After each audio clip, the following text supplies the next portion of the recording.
Good afternoon students, स्वागत है आपका AKP English guide spoken English में। और अब हम शुरू कर रहे हैं आज से टेंस का सफ़र। तो सबसे पहले मैं कुछ सेकंड के लिए बोर्ड से हट जाता हूं ताकि आप लोग इसका स्क्रीनशॉट ले सकें या वीडियो को पॉज करके पढ़ सकें। फिर मैं कैमरे के सामने आकर के समझाता हूं।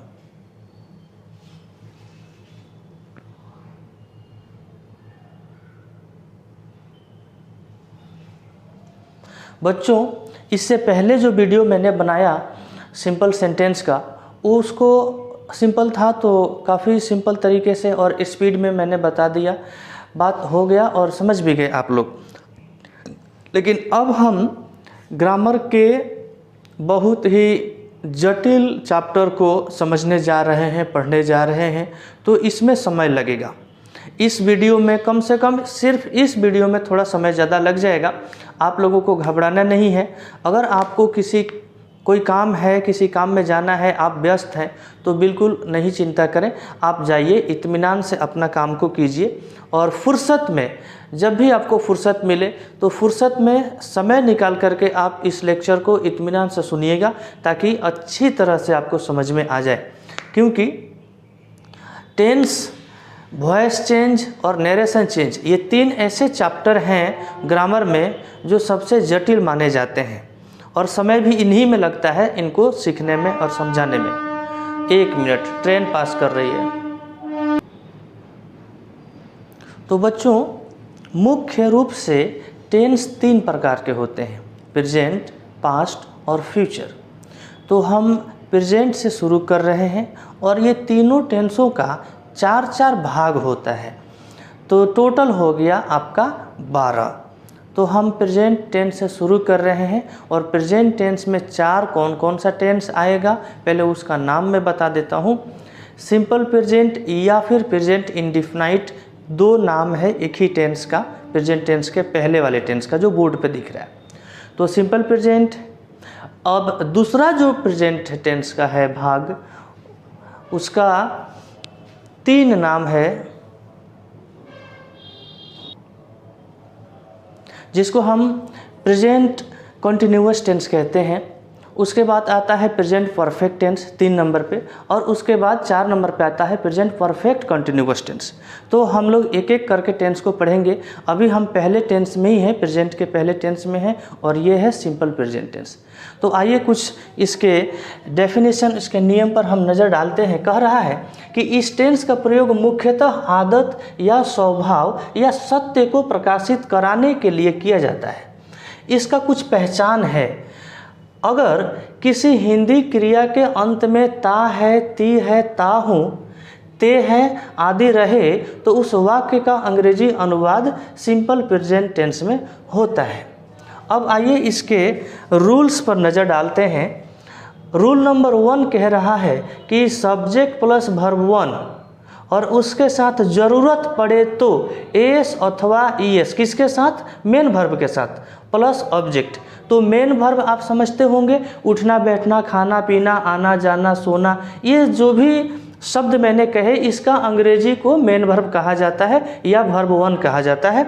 ज़रूरत पड़ने पर इसमें एस और ईएस लगाया जाता है। लेकिन एस और ईएस कब लगेगा, ध्यान से सुनिएगा।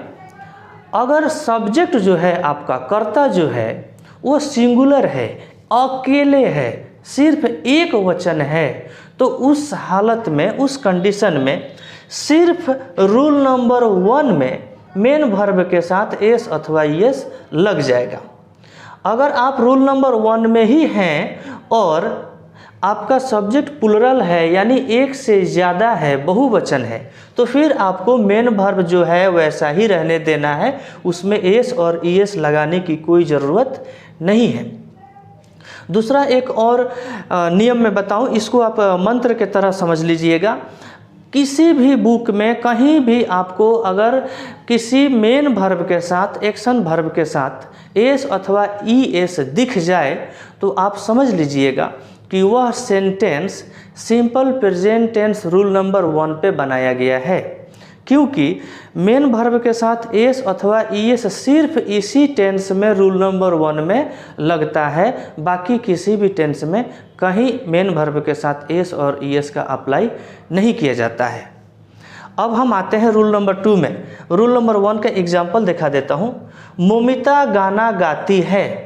अब चूंकि मोमिता किसी एक लड़की का नाम है, एक वचन है सब्जेक्ट हमारा यहाँ पर, इसलिए मोमिता सिंग्स, ये देखिए SING, सिंग जो होता है वो मेन वर्ब होता है, यानी कि वर्ब 1 होता है, उसमें हमको एस लगाना पड़ा है क्योंकि मोमिता हमारा सिंगुलर सब्जेक्ट है।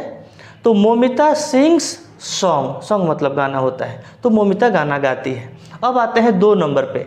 एक और बात आपको बताते चलो, रूल नंबर 2 से लेकर के रूल नंबर आप एकदम 6 तक, यहाँ तक कहीं भी अब मेन वर्ब में आपको छेड़छाड़ नहीं करनी है। मेन वर्ब यानी कि वर्ब 1 जैसे रहता है वैसा ही रहेगा। हाँ, नया वर्ड यहाँ पर आएगा आपके सामने, डू और डज। कहाँ लगाएंगे डू और डज, ये भी हम बताते चलेंगे। तो रूल नंबर 2 में कह रहा है सब्जेक्ट प्लस डू अथवा does plus not plus verb 1 plus object. Example में कह रहा है मैं अखबार नहीं पढ़ता हूँ। इंग्लिश हो गया I do not read newspaper. अब रूल नंबर 3 में कह रहा है डू अथवा does plus subject plus verb 1 plus object plus question mark. एक चीज़ वही, अगर आपका सब्जेक्ट सिंगुलर है तो डज लगाएंगे, अगर आपका सब्जेक्ट प्लूरल है तो डू लगाएंगे। हाँ, एक एक्स्ट्रा इसमें ऑप्शन रहता है कि आई के साथ क्या लगाएं। आई मतलब मैं, और मैं तो अकेला ही हूँ यानी कि सिंगुलर ही हुआ, लेकिन फिर भी आई के साथ डू लगता है। और आई अगर रूल नंबर 1 में आ गया है तो भी आई के साथ मेन वर्ब में एस अथवा ईएस का प्रयोग नहीं किया जाता है। आई जो है इस टेंस में प्लूरल वर्ब के, प्लूरल प्रोनाउन के हिसाब से ही यूज किया जाता है, हालांकि नेचुरली है तो सिंगुलर। तो कह रहे कि क्या राधा नृत्य करती है। डज राधा डांस, ये डांस शब्द है, इसी में नृत्य करती है, इसका अंग्रेजी इसी में छुपा है। डज राधा डांस, क्या राधा नृत्य करती है। रूल नंबर 4 में कुछ नहीं है, रूल नंबर 3 में ही नॉट लगा देने से 4 बन जाता है। क्या रवि स्कूल नहीं जाता है। Does Ravi not go to school. अब देखिए यहाँ पर डज लगा हुआ है, अगर रवि के जगह पे उसके साथ, रवि के साथ एक और व्यक्ति होता तब यहाँ पे डू लग जाता, या फिर रवि के जगह पे आई यू वी दे, इसमें से कोई भी प्रोनाउन होता तो फिर डॉज के जगह पे डू लग जाता। रूल नंबर 5 में आइए। WH वर्ड प्लस डू अथवा does plus subject plus verb 1 plus object plus question mark. तुम सिनेमा क्यों जाते हो। Why do you go to cinema. Rule number 6 में बहुत विशेष बात नहीं है, रूल नंबर 5 में ही नॉट लगाने से 6 बनता है। कह रहा है तुम स्कूल क्यों नहीं जाते हो। Why do you not go to school. अब यहाँ पर जो नोट लिखा हुआ है आपको दिख रहा है, मैं फिर से एक बार एक्सप्लेन कर देता हूँ, हालांकि पहले भी बोला। अगर सिंगुलर सब्जेक्ट है तो रूल नंबर 1 में वर्ब के साथ एस अथवा ईएस लग जाएगा, और रूल नंबर 2 से लेकर के 6 तक डज लगेगा।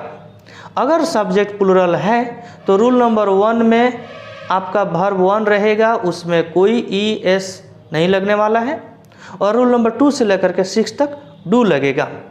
और अगर आई है तो आई का वही है, रूल नंबर 1 में मेन वर्ब रहेगा, उसमें कोई ईएस नहीं लगने वाला है, और रूल नंबर 2 से लेकर के 6 तक आई के साथ डू का यूज हम करते हैं। तो हमने अपने तरफ से आपको समझाने की कोशिश की, फिर भी अगर आपको कोई डाउट रहे तो आप फ़ोन करके या व्हाट्सएप पर मैसेज करके आप जान सकते हैं। प्रयास और कोशिश, प्रैक्टिस आपके हाथ में है। आप अपने घर पर रिलैक्स होकर के इस वीडियो का स्टडी कीजिएगा, प्रेजेंट इंडेफिनाइट में प्रैक्टिस करने की कोशिश कीजिएगा। आजकल तो नेट पर भी बहुत सारा एक्सरसाइज मिल जाता है। मिलेंगे हम आपसे अगले वीडियो में। टेंस का वीडियो शुरू हो चुका है, दूसरा टेंस लेकर के आएंगे, प्रेजेंट टेंस का। तब तक के लिए धन्यवाद।